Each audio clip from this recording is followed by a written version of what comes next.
లోకేష్ గారు బంకచర్ల మీద మేమేదో వరద నీళ్లు తీసుకుపోతుంటే ఎందుకు ప్రాంతీయ తత్వాన్ని రెచ్చగొట్టమని అడుగుతా ఉన్నాను. నేను అడుగుతా ఉన్నా, నికర జలాలు, మిగులు జలాలు, వరద జలాల గురించి కొంత ముందు తెలుసుకోండి.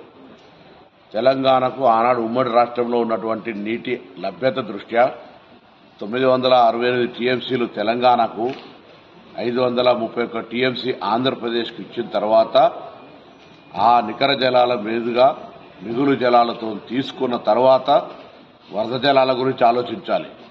వరద జలాల లభ్యత, ఈ ప్రాజెక్టులన్నీ పైన ఉండబడేటువంటి ప్రాజెక్టులు, ఆ నీటి వినియోగం పూర్తి అయిన తర్వాత వరద జలాల లెక్కకు వస్తుంది. అది తెలియకుండా ప్రజలను మభ్యపెట్టి ఆంధ్రప్రదేశ్ ప్రజలను మోసం చేసే విధంగా ప్రయత్నం జరుగుతున్నటువంటి పరిస్థితి ఇది. తెలంగాణ ప్రజలకు సంబంధించిన హక్కు ఆనాడు ట్రిబ్యునల్స్, కేంద్ర ప్రభుత్వాలు నిర్ణయం చేసిన ప్రకారంగా మా నీటిని ఒక చుక్క కూడా వదిలిపెట్టుకోలేం. గతంలో ప్రభుత్వం ఏదైనా పొరపాటు చేస్తుంటే మీరు ఒక పద్ధతి ప్రకారంగా ఉండాల్సినటువంటి సీనియర్ నాయకుడు చంద్రబాబు నాయుడు గారు, వారి పట్ల అందరికీ గౌరవం ఉంది. కానీ ఈ దిశలో నీటికి సంబంధించిన అంశంపై ఇరు రాష్ట్రాలు ఘర్షణ వాతావరణం తెచ్చుకోవడం మంచిది కాదు.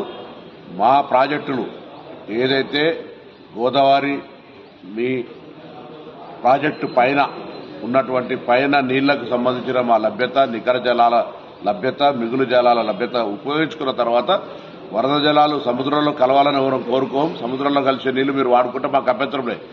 కానీ మా కోట, మా వాటా, మా నీళ్ల యొక్క వినియోగం పూర్తి కాకముందే మీరు వరద జలాల పేరు మీద దాన్ని ఏదో చేస్తున్నామని చెప్పి దాన్ని ప్రాంతీయ అసమానతలు రెచ్చగొడుతున్నారనేటువంటి మాట తేవడం పొరపాటు. మేము మా రాష్ట్ర ప్రయోజనాలు, మా రాష్ట్ర రైతుల హక్కుల కోసం బాజాప్తా మాట్లాడతాం, మేము కాపాడుకుంటాం. మీ రాష్ట్ర ప్రయోజనాల కోసం కాపాడుకోండి, కానీ రాష్ట్ర ప్రజలను మోసం చేసే విధంగా తప్పుడు సమాచారం ఇవ్వద్దని కోరుతాం.